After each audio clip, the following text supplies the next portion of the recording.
O nosso terceiro expositor é o professor Jorge Bacelar Gouveia. Eu diria Jorge Cláudio Bacelar Gouveia, não é? O professor Jorge Cláudio Bacelar Gouveia, ele iniciou seus estudos de direito muito jovem, ainda com 18 anos de idade, na tradicional Faculdade de Direito da Universidade de Lisboa. Pelo seu brilhantismo demonstrado no curso de Direito, logo em seguida sua conclusão, chegou a trabalhar com os mestres, os grandes juristas por nós todos conhecidos, Jorge Miranda, Diogo Freitas do Amaral, Marcelo Rabelo de Souza. Aliás, Sua Excelência foi convidado pelo professor Jorge Miranda para lecionar na Universidade Eduardo Mondiani Maputo, em Moçambique. Ali,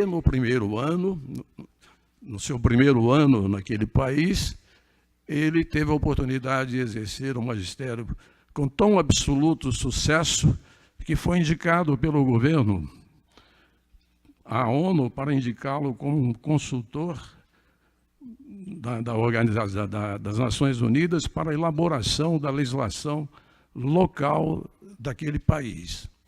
O professor Jorge Bacelar Gouveia é professor catedrático da Faculdade de Direito da Universidade de Lisboa, presidente do Conselho Científico da Faculdade de Direito da Universidade Nova de Lisboa, como também professor catedrático da Universidade Autônoma de Lisboa, professor. E, entre outras atividades, o professor foi deputado à Assembleia da República de Portugal e exerceu um importantíssimo cargo naquele país, entre outros cargos relevantes. Foi presidente do Conselho de Fiscalização do Sistema de Informações da República Portuguesa, eleito pela Assembleia da República, órgão que cuida da defesa dos direitos fundamentais dos cidadãos no contexto da produção de informações. É autor de vários livros, entre os quais o Manual de Direito Constitucional, o Manual de Direito Internacional Público, Estudos de Direitos Públicos nos países de língua portuguesa. Enfim, o professor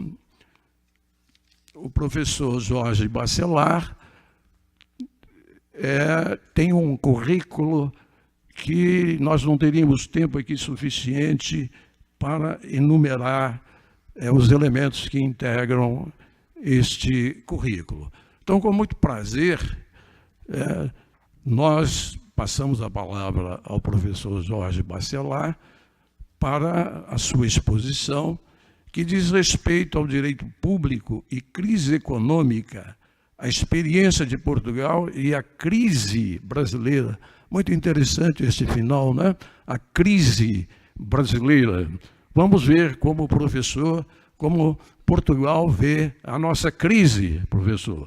Com a palavra, Vossa Excelência.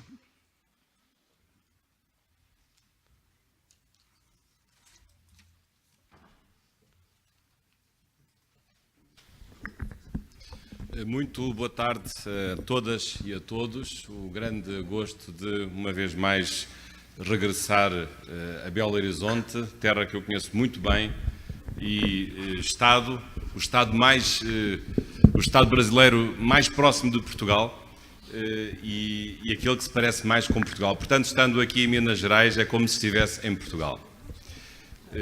Gostaria também de agradecer, em primeiro lugar, as amáveis palavras do professor Plínio Salgado. Vejo que ele está bem informado em relação ao meu currículo. Deve ter sido alguma atividade de produção de inteligência que lhe deve ter dado essas informações.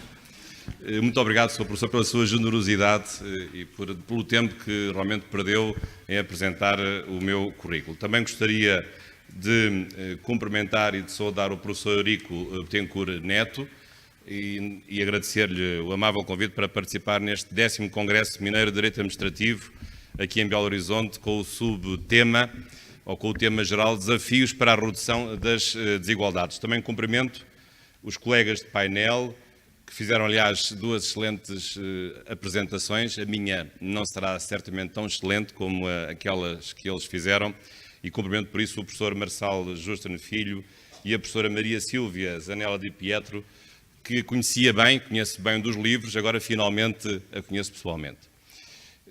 Portanto, muito obrigado pelo convite, é um grande gosto aqui regressar a Belo Horizonte, e a tarefa desta minha intervenção não é uma tarefa fácil, visto que pretendo, nestes minutos que me são atribuídos, fazer uma aproximação a um tema que tem 2 dificuldades.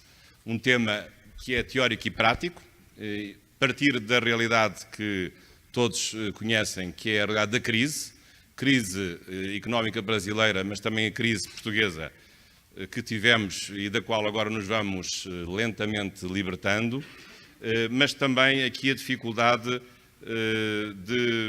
não só esta dificuldade de ir da prática para a teoria, mas a dificuldade de comparar 2 experiências, a experiência brasileira e a experiência portuguesa, sendo certo que, sendo português, conheço muito melhor a experiência portuguesa do que a experiência brasileira. Mas a ideia é, de facto, esta.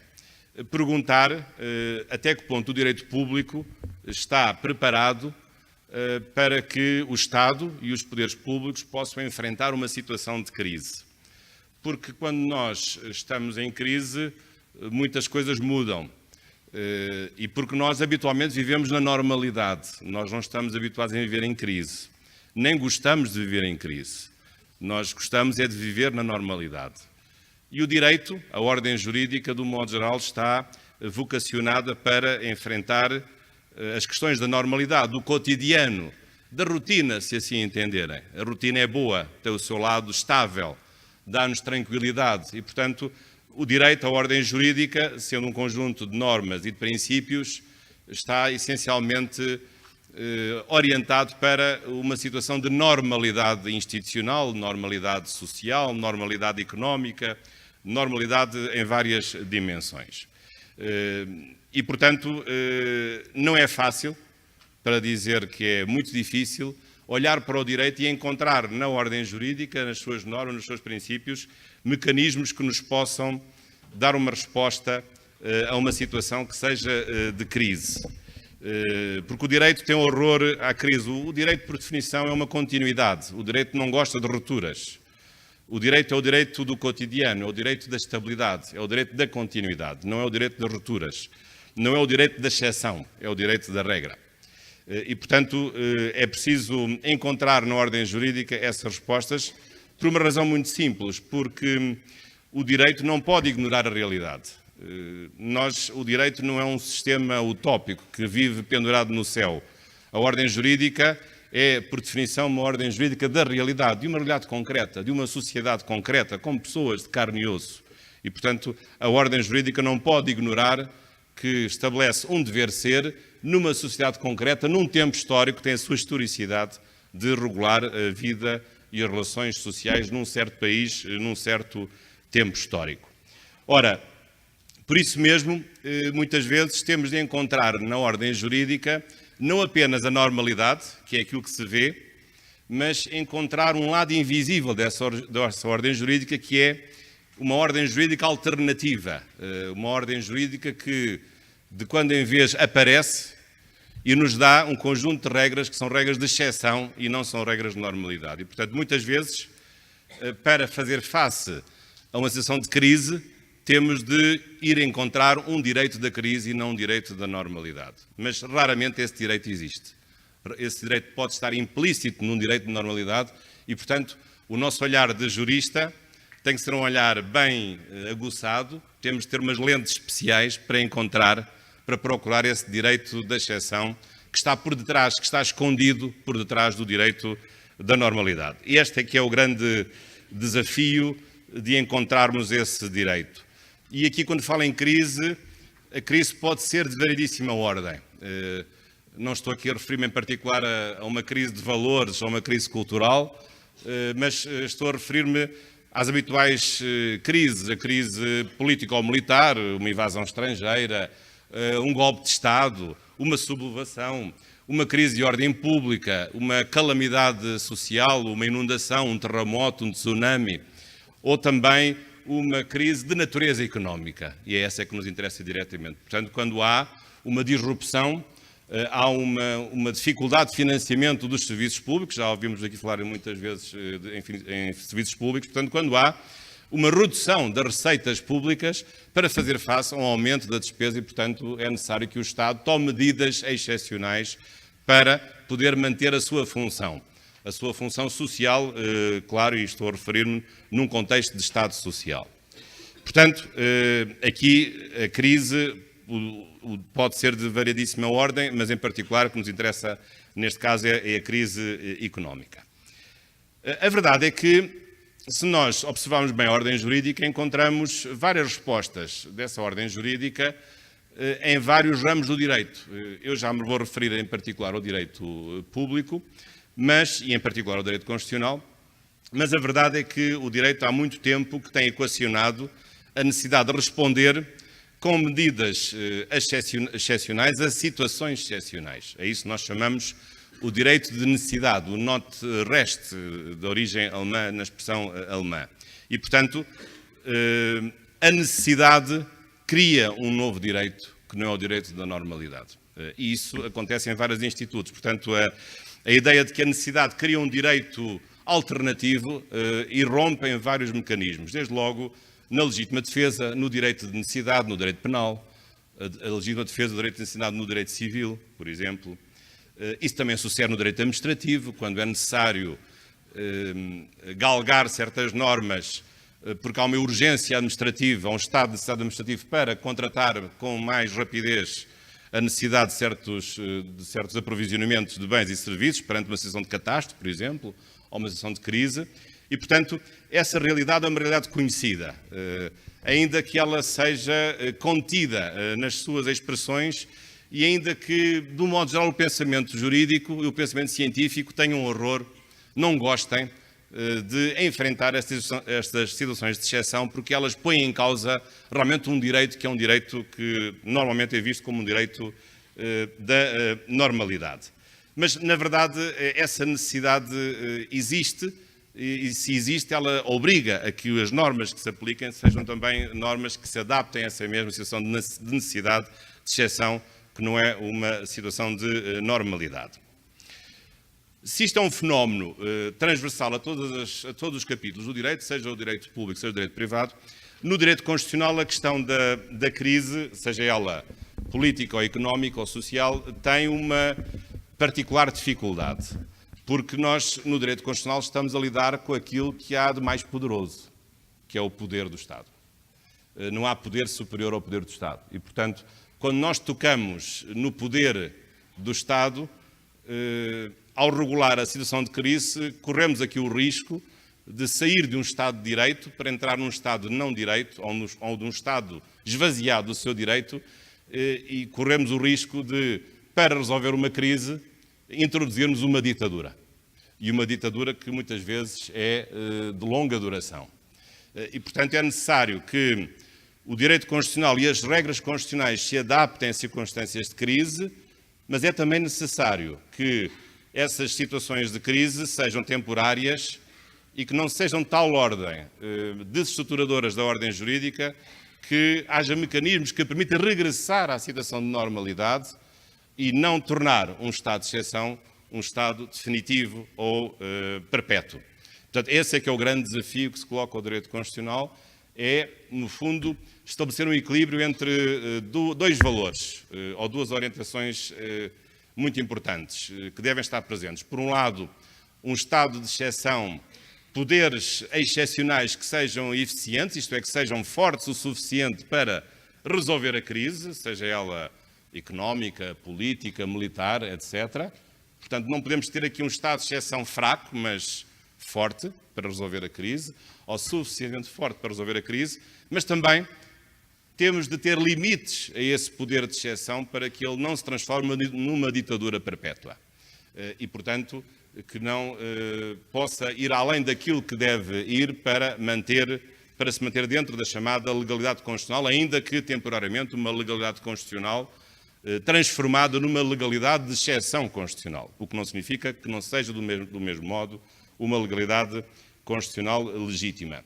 E isto é muito importante, é uma conquista do Estado de Direito, é uma conquista do constitucionalismo, porque precisamente até ao século XVIII não havia esta regra, não havia a ideia de que, afinal, o que é preciso fazer é incorporar na legalidade a situação de exceção e não ver a situação de exceção como uma situação de fora da legalidade, como uma exceção à legalidade, mas uma legalidade de exceção, que é uma coisa muito diferente.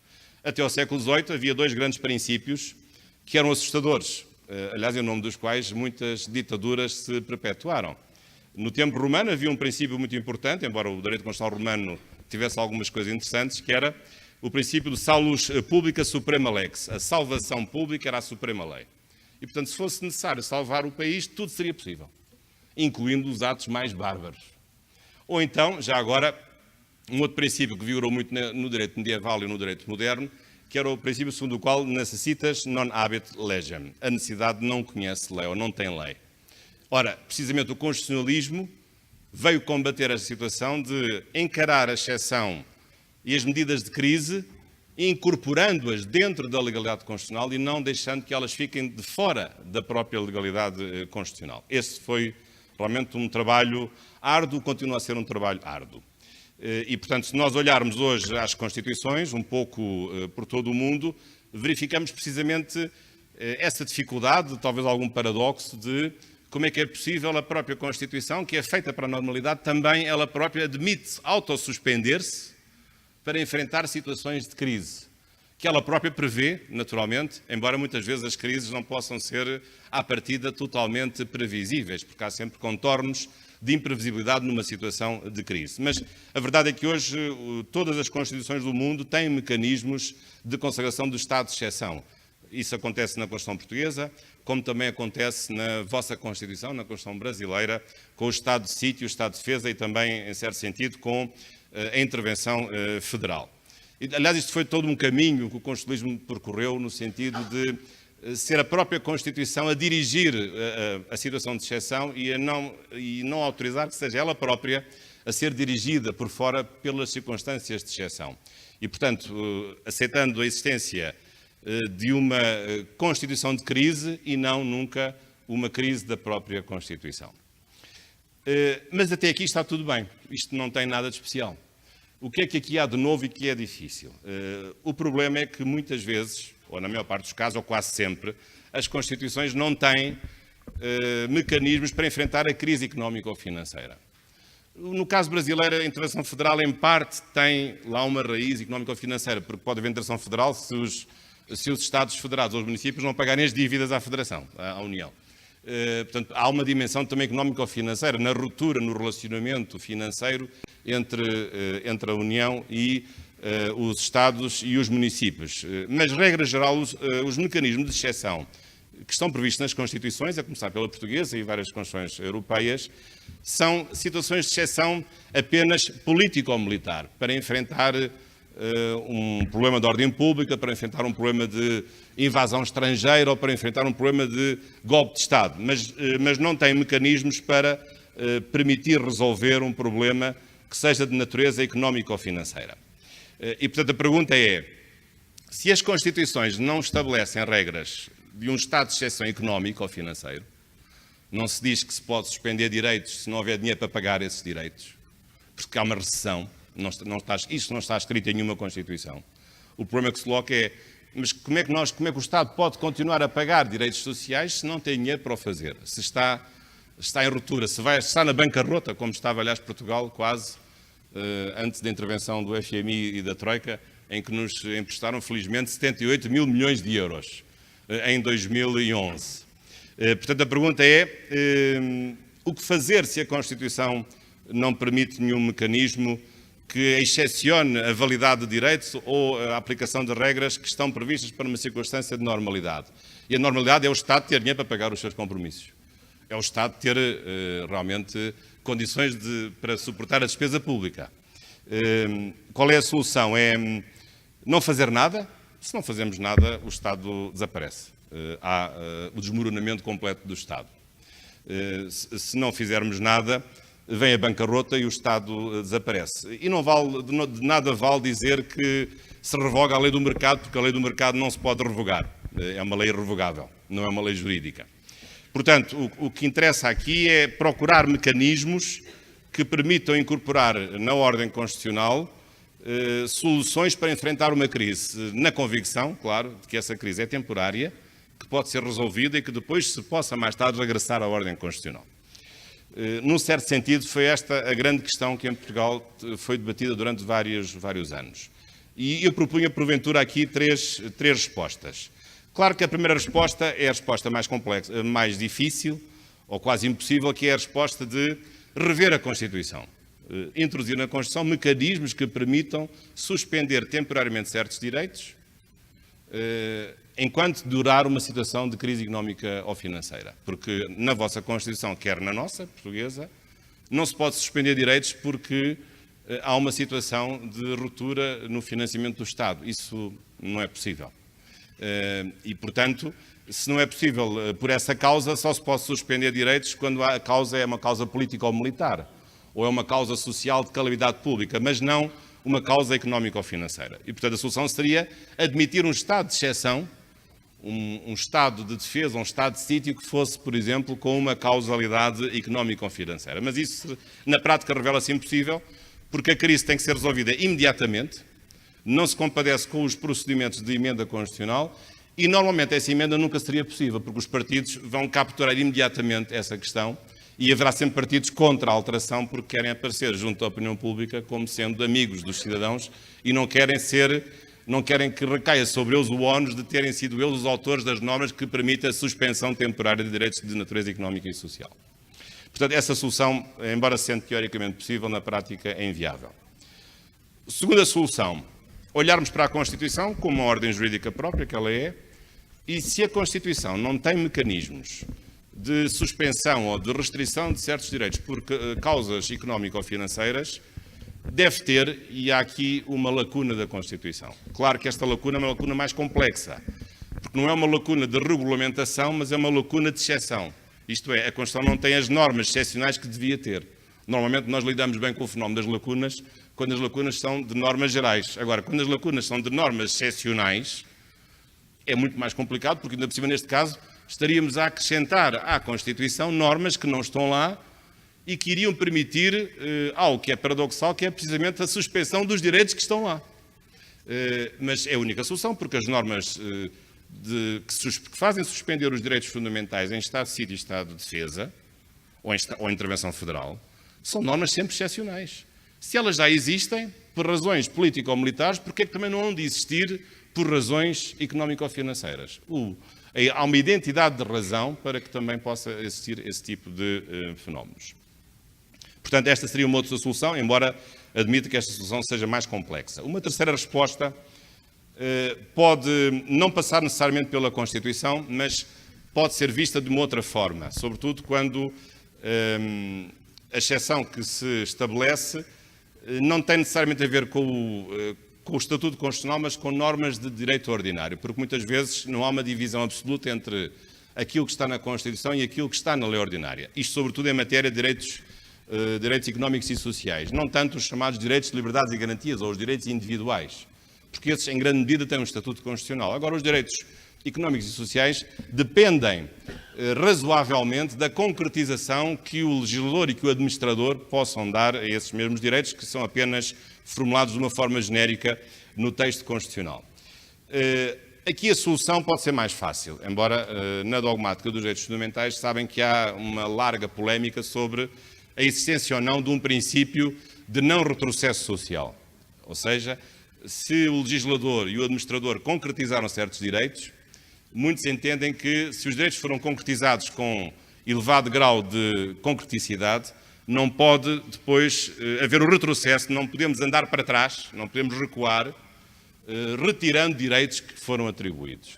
A meu ver, não há um princípio genérico de não retrocesso social, não pode haver.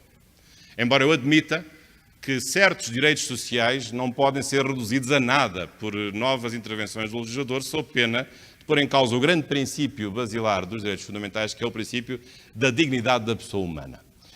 E, portanto, por aqui podemos, até certo ponto, resolver o problema apelando à elasticidade que os direitos sociais têm na liberdade de conformação que o legislador ordinário tem do grau da sua concretização através de medidas de direito ordinário que muitas vezes são estabelecidas. E com isto, aproximando-me do fim, refiro já também aqui a experiência portuguesa. Em Portugal, tal como no Brasil, não há um estado de exceção económico-financeiro. E quando nós, em Portugal, a partir de 2011, com a intervenção da Troika, fomos obrigados a tomar um conjunto de medidas de restrição, houve alguns juristas, talvez não muito cultos, que disseram que essas medidas seriam logo inconstitucionais porque elas estariam a pôr em causa direitos, não tendo havido em Portugal a declaração do estado de sítio e do estado de emergência.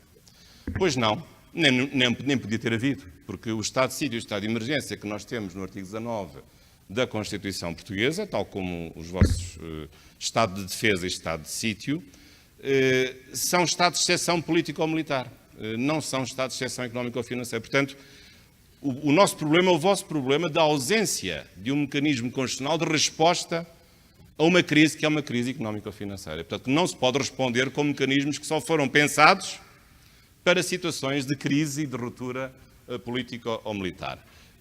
E, portanto, desse ponto de vista, não era possível uma resposta rígida de dizer que essas medidas seriam todas inconstitucionais, porque não teria sido declarado um estado de sítio ou estado de emergência.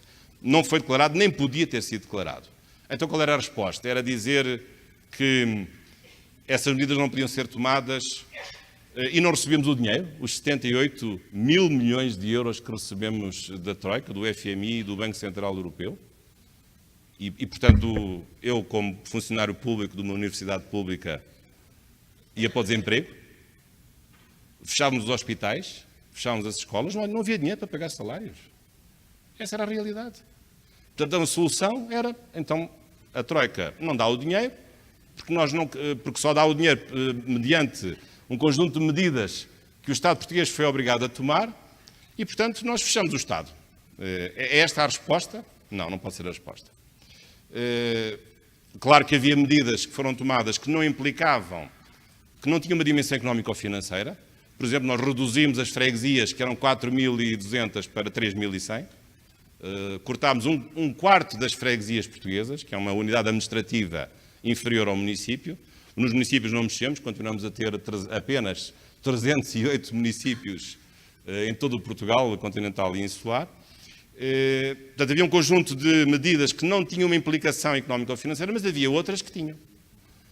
E aliás, que me atingiram pessoalmente com gravidade. Uma delas foi a redução do meu salário em 10% de servidor público. E, portanto, uma das medidas foi reduzir o salário temporariamente. Aliás, começou por ser a eliminação do subsídio de Natal e do subsídio de férias, que depois foi considerado inconstitucional, mas o Tribunal Constitucional não considerou inconstitucional a redução, durante 4 ou 5 anos, do salário dos trabalhadores públicos. E também se reduziram as pensões, fizeram-se várias coisas. Já agora, o que é que se fez com relevância do ponto de vista económico-financeiro? Basicamente, 3 coisas. Por um lado, a redução de certos direitos dos servidores públicos, que foram reduzidos, desde logo o direito ao salário, o direito às férias, isso foi reduzido.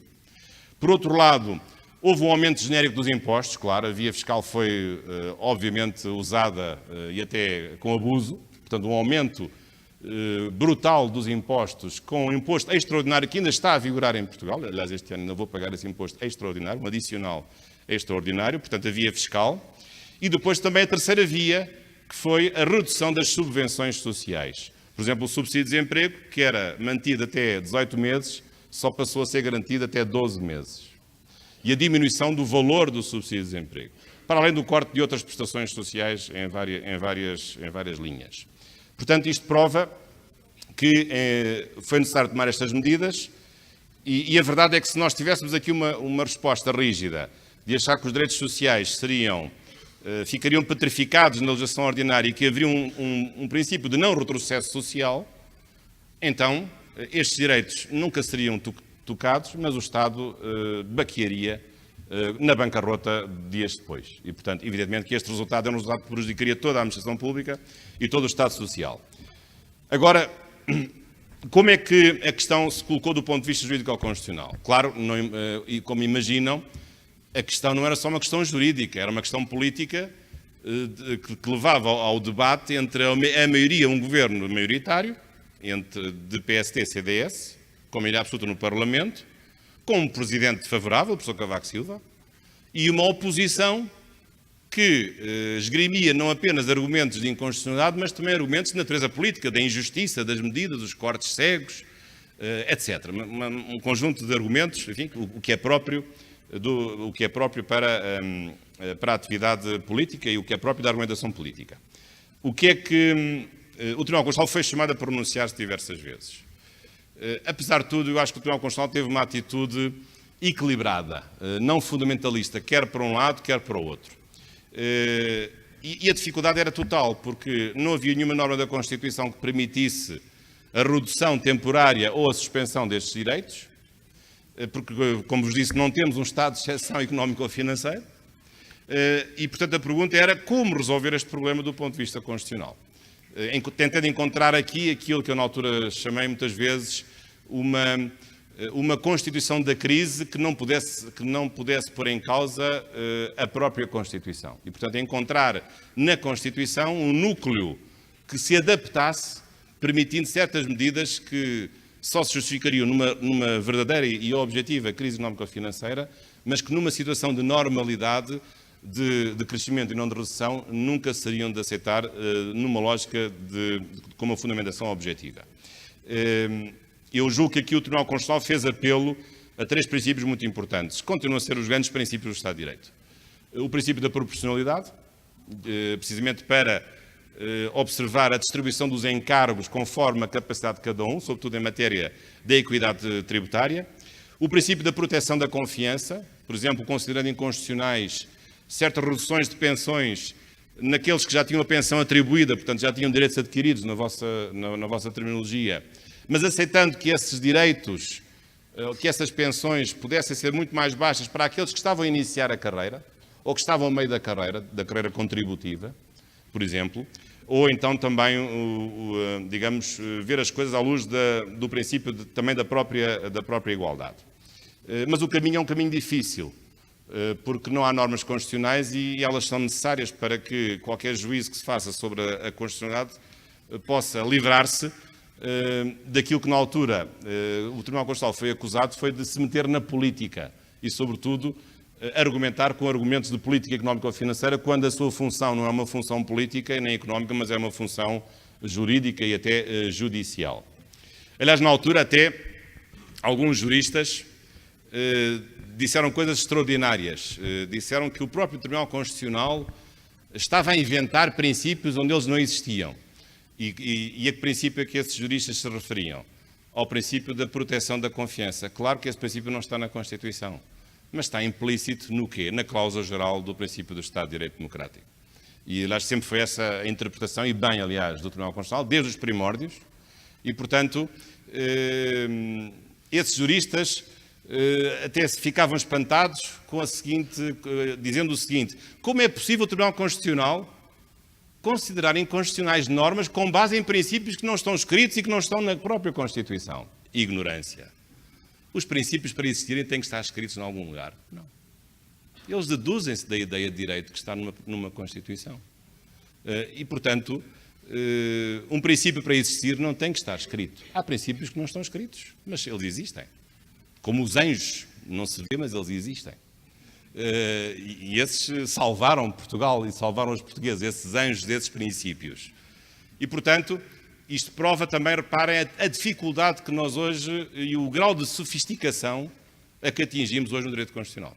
não é só português, brasileiro, de qualquer país, que é a dificuldade de lidar com princípios constitucionais que nem sequer estão escritos, princípios constitucionais de elevadíssima abstração, mas que têm de ser concretizados, têm que descer do mundo dos princípios, das alturas dos princípios, para chegar aqui à realidade comezinha do dia-a-dia, para saber se esta norma é ou não é inconstitucional. É uma tarefa difícil e, sobretudo, uma tarefa que, do ponto de vista argumentativo, gera elevada controvérsia, porque faz a mistura, ou pode ser acusada de contaminar critérios jurídicos com critérios de natureza política. Agora, para terminar esta minha intervenção, é necessário uma teoria do estado de exceção económico-financeiro. Não podemos ver sem isso. Porque um país que se quer estável tem que perceber que há tempos bons e tempos maus. Há tempos de flores e há tempos de espinhos. Há tempos de crescimento e há tempos de recessão. A teoria económica já explica isso há muito tempo, através dos ciclos económicos, que hoje ainda por cima são mais ciclos negativos do que positivos. Até a própria teoria económica está realmente a falhar. E, portanto, o direito também tem que ter esta capacidade de se adaptar às circunstâncias da sociedade e de responder a essas crises para que elas possam ser resolvidas. Claro que a resposta é difícil, porque não está experimentada na resposta política ou militar, essa sim, porque já houve tantos golpes de Estado que realmente esse assunto passou a estar consagrado nas Constituições para evitar a perpetuação das ditaduras sob o pretexto de estar a resolver uma crise política ou militar, mas julgo que uma teoria do direito de exceção tem que passar aqui por 4 grandes ideias. Primeiro, esse poder de exceção tem que ser eficiente, tem que ter força, tem que ter músculo suficiente para resolver a crise, senão não serve para nada. Senão é um estado de exceção fraco, não resolve nada. Tem de ser um estado de exceção, um poder de exceção temporário, porque se for perpétuo já não é exceção. Faz-me lembrar o Egito, que tinha um estado de exceção que tinha sido decretado há 40 anos. Estava há 40 anos em estado de exceção. Mas isso era um estado de exceção político, não era económico. Esse poder de declarar o estado de exceção, esse poder de exceção tem que ser um poder legítimo, sobretudo tem que ser um poder certificado pela ordem constitucional e pelos órgãos do poder, portanto tem que ser assumido como tal. Não pode ser criado por juízes, mas tem que ser criado por quem tem o poder de decisão política, portanto, ao mais alto nível, Parlamento e chefe de Estado.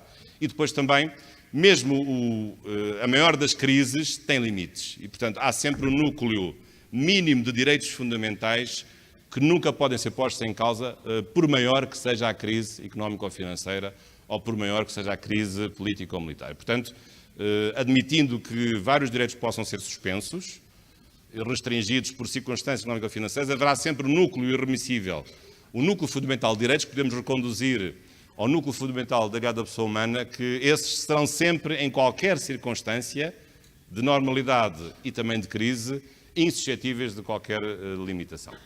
Portanto, muito obrigado pela vossa atenção e muitos parabéns por este Congresso.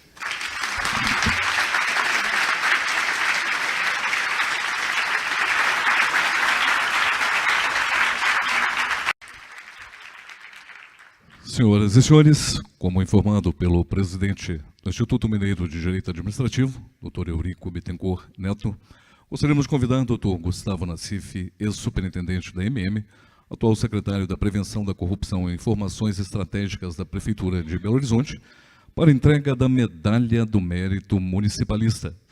Esta medalha é entregue pela Associação Mineira de Municípios a personalidades que contribuem para o movimento municipalista, na promoção do desenvolvimento dos municípios e dos cidadãos mineiros. Senhoras e senhores, gostaríamos de convidar, por gentileza, para que receba a Medalha do Mérito Municipalista, Dr. Jorge Bacelar Gouveia.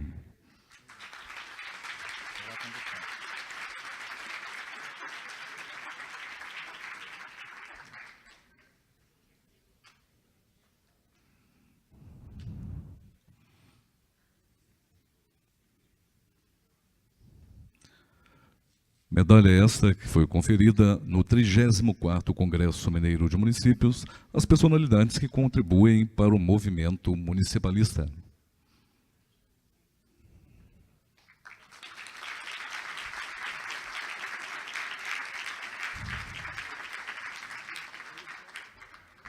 Senhoras e senhores,